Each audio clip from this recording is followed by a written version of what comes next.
Pues en realidad de lo que se trata aquí es de repensar a la nación mexicana, repensar nuestro México para el siglo XXI con la plena participación de los pueblos indígenas. Y esto tiene desde luego varias variantes. Por una parte podríamos decir, bueno, esto hay que construirlo a nivel de la legislación, a nivel de las reformas, no solo de la Constitución de la República, sino de las leyes en los estados de la República que tienen que adaptarse a estos cambios y que algunos ya lo han hecho, otros estados todavía están en proceso, pero ese no es el único nivel. Está el nivel de construir esta realidad de participación a nivel local, es decir, en las comunidades, en los municipios, en los lugares donde están concentradas las poblaciones indígenas, por una parte. Y por otra parte, también en conjunto con lo que está pasando en el mundo fuera de México, a nivel internacional. Esta manera de repensar el país tiene que ver con un reconocimiento de los derechos humanos que han sido tan violados y tan vulnerados de los pueblos indígenas. Ahora se reconocen, cuando menos en el papel, los derechos humanos individuales y colectivos de los pueblos indígenas. Adelfo Regino Montes, tú que eres autoridad de los servicios del pueblo Mije, allá en Oaxaca, pero también has colaborado a nivel de Naciones Unidas en la lucha por la adopción de una Declaración Universal de los Derechos de los Pueblos Indígenas que adoptó Naciones Unidas, la Asamblea General, hace apenas 3 años. ¿Cómo ves esta manera de juntar estos niveles diferentes, estos extremos, y hacia dónde vamos en ese sentido?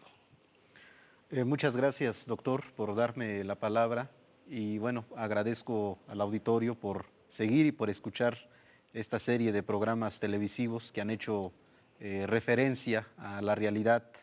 a las aspiraciones de vida y desde luego a las esperanzas que tenemos los pueblos indígenas. Y bueno, a nosotros nos han enseñado en nuestras comunidades que para mirar el futuro tiene uno que ver el pasado. Nosotros vemos el fenómeno del espacio y el tiempo como una cuestión integral y desde esa perspectiva yo diría que ahora justamente que se está hablando del futuro de este país y cómo vemos en ese contexto el futuro los pueblos indígenas, yo diría, como ya atinadamente ha señalado Marcos y Marta, que necesariamente al voltear la mirada, este país tiene que poner sus ojos primero en sus raíces ancestrales. Y esas raíces ancestrales están justamente en la existencia, en la pervivencia de los más de 62 pueblos indígenas que todavía existimos hasta el día de hoy a lo largo y ancho del territorio nacional, por un lado. Y por el otro lado tenemos que ver cómo, a pesar de que la contribución de los pueblos indígenas ha sido muy importante en las luchas por la independencia, en las luchas por la reforma, no hay que olvidar, por ejemplo, que uno de los destacados reformistas que tuvo este país fue justamente un indígena zapoteco, el licenciado Benito Juárez García. Y bueno, y así podemos citar en el caso de la Revolución Mexicana cómo destacados dirigentes y autoridades indígenas participan en la gesta revolucionaria, pero vemos con mucha tristeza y con mucha preocupación cómo los pueblos indígenas son sistemáticamente excluidos en la conformación jurídica y política de este país, en la estructura organizativa de este país. Entonces, esa es, pienso yo, la paradoja que hay en nuestra historia. Por un lado, la persistencia rica, viva, activa de los pueblos indígenas y por el otro lado, una negación sistemática de la existencia, de la presencia de nuestros pueblos indígenas. De modo que yo creo que el reto que tenemos ahora hacia el futuro es cómo saldamos esta deuda y cómo convertimos esta paradoja histórica en otra historia distinta, en donde, como usted atinadamente señala, cómo podemos construir una nueva relación entre nuestras comunidades, entre nuestros pueblos y los distintos ámbitos y órdenes de gobierno, ya sea a nivel estatal, ya sea a nivel federal, y no solo el gobierno, sino también la sociedad. ¿Cómo entonces entablamos una nueva relación dinámica, constructiva, de respeto, de coordinación entre los pueblos indígenas, entre la sociedad y entre el Estado, y avanzamos hacia la construcción de una nueva sociedad basada en el respeto a la diversidad, basada en el respeto a los derechos humanos, basada en el respeto a los principios de libre determinación y autonomía de los pueblos indígenas. Bueno, esto que se plantea aquí y que se deriva precisamente de la reforma constitucional basada en las luchas de los propios pueblos indígenas en los últimos años en México, es decir, el reconocimiento de un México multicultural que debe ser respetado como tal en sus diferentes partes, va en contra de una larga política del Estado mexicano a lo largo del siglo XIX y del siglo XX, que está basado en la idea contraria de que los indígenas son un obstáculo a la integración nacional, los indígenas son un obstáculo al desarrollo y al progreso del país, y en México formalmente todos somos iguales, y México históricamente ha sufrido o ha pasado por un proceso de mestizaje, lo cual quiere decir que ahora todo México es un México mestizo y no hay diferencias. ¿Cómo podemos conciliar estas dos políticas? Porque estas dos visiones han informado también las políticas públicas del Estado. Marcos, tú que has sido también entre tus muchas actividades político y has enfrentado estas cuestiones en tu estado, en Guerrero, pero también en la Cámara de Diputados. ¿Cómo ves? ¿Es una contradicción real que se da en el país entre esta visión, digamos, mestizofilia por una parte y por la otra una visión multicultural, pluricultural del país? ¿O estamos hablando en abstracto? Doctor, pues le agradezco la generosidad de sus palabras, tal y como lo ha dicho aquí el compañero Adelfo. Pues es necesario echarse un clavado hacia atrás y reencontrar el rostro indígena de nuestros grandes héroes, que en su momento lo fueron y que pues de alguna manera nos dan luces. En el caso nuestro, don Ignacio Manuel Altamirano, un gran poeta, un gran político, un gran embajador indígena en aquel tiempo, y yo creo que pues son hombres que nos enseñaron desde aquel tiempo que era necesario hacer política local,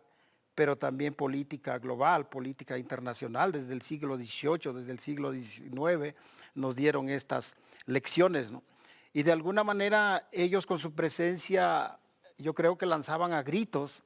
de que era necesario reconocer desde aquel viejo tiempo, reconocer que México es multicultural, pues, ¿no? Como varios compañeros lo dicen, que reconozcan que somos iguales, pero que somos diferentes, ¿no? Y que esta diversidad, este derecho a la diferencia, a la especificidad, de que todos somos mexicanos, pero que en el interior de México hay una gran variedad de rostros humanos, hay una gran variedad de culturas, de lenguas. Yo creo que México tiene a veces un problema, un error histórico, de que siempre se pensó que solamente había una nación, había una historia, había una lengua, había una cultura, había una religión, y no pudo reconocer en aquel viejo tiempo de que todo esto era una riqueza, una diversidad, y que esto mismo es lo que le da poder y riqueza a México. Creo que en el futuro próximo debemos de seguir defendiendo esta diversidad. Toda la gente que nos escucha en los barrios, en las ciudades, en el norte, en el sur, en el centro, en el occidente, México pues es eso, ¿no? La cara de Quetzalcóatl está en todo el país. Creo que nos necesitamos todos, todas estas partes, todos estos pedazos humanos que hay en nuestro país, nos necesitamos todos. México necesita una gran fuerza nacional para poder levantar con orgullo y con dignidad esa bandera nacional que la sienta mía, esa patria que la sienta mía, y recordar el ideario de Vicente Guerrero, que decía, la patria es primero. Quiero abrazar la patria, pero una patria que sea mía, una patria que en verdad también ame a mi cultura, ame a mi lengua, ame a mi multiculturalidad. Esa es la patria que necesita México, ¿no? No una patria que niegue otros rostros, ¿no? Y que esa águila, en verdad, sea una águila para todos los Méxicos, los muchos Méxicos que hay en este gran territorio nacional. Marta, tú lo has vivido también en relación a los problemas de género. Y eso es muy importante. Cuando hablamos de multiculturalidad, estamos hablando también de diferencias de género, no solo de diferencias étnicas, de diferencias regionales. Y tú que eres coordinadora de una asociación de mujeres indígenas de México y de Centroamérica, ¿cómo plantean las mujeres indígenas que han sido tradicionalmente las víctimas principales de los abusos, de la explotación, de la discriminación, con rostro indígena, pero también con rostro de mujer? ¿Cómo ven estos problemas actualmente desde esa perspectiva? Sí, bueno, compartir con el público y con todos los que hoy estamos aquí que la lucha de las mujeres indígenas en este país justamente va en varios frentes. Por un lado, adentro de nuestros pueblos y frente a esta nación y adentro de este Estado mexicano, planteamos reconstruirnos como personas humanas, como mujeres con derechos plenos, como mujeres que pasemos de esa victimización donde ciertamente se nos ha encasillado, pero también se ha vivido graves violaciones de derechos humanos, de esa realidad donde los altos niveles seguimos siendo las mujeres indígenas en el analfabetismo, por ejemplo, y que no es de ahora, que traemos generación en esto que decía Adelfo de reconocer nuestra historia, reconocernos en el pasado, reconocer a la abuela que nunca accesó y murió sin derecho a la educación en este país, y que esto no es una violación de los usos y costumbres o del derecho indígena, sino justamente de un Estado mexicano que no alcanza todavía a poner el acceso a la educación, a la justicia, a los otros derechos fundamentales hasta las regiones donde hoy vivimos. Creo que en el país damos una lucha en ese frente también, pero con las aliadas con otras mujeres de otros sectores, feministas, mujeres indígenas también, jóvenes que están empujando otra propuesta, ¿verdad?, aunada a los derechos colectivos de los pueblos. En ese camino, nosotras planteamos lograr un país donde realmente los derechos sean para todos y todas, donde realmente los liderazgos de mujeres indígenas no se vean como protagonismos individuales, sino voces y rostros que transformamos desde nuestra vida individual, familiar y comunal, los roles diversos del México de hoy, del México indígena también de hoy. Ahí estamos planteando, y yo me dirigiría a la sociedad mexicana, en el sentido de que esta discriminación, este racismo que impera y se lleva dentro y afuera de lo que somos como personas, nos lleva a tener luchas distintas para lograr posicionar nuestras demandas individuales, pero también nuestras demandas como pueblos indígenas, derechos colectivos. En esa lucha nosotras como mujeres no planteamos solo derechos individuales, planteamos derechos colectivos porque ambos son interrelacionados. No podemos gozar de un derecho a la salud si el derecho de la medicina tradicional no está reconocido, no se ve como un valor real en este país y no se quiere respetar la transmisión a muchas décadas y muchos milenios más. En ese camino solo diría que nuestras voces son complementarias a la lucha de los pueblos indígenas, son también voces que reconocen la lucha de las mujeres en este país, pero que están retando a las mujeres feministas y a las mujeres políticas y a las mujeres mexicanas a reconocer también esta pluriculturalidad, a reconocer que no hay un prototipo solo de mujer mexicana, sino muchos rostros de mujeres indígenas mexicanas y de mujeres mexicanas, que la autodefinición y autoidentificación también sea un derecho real en este país.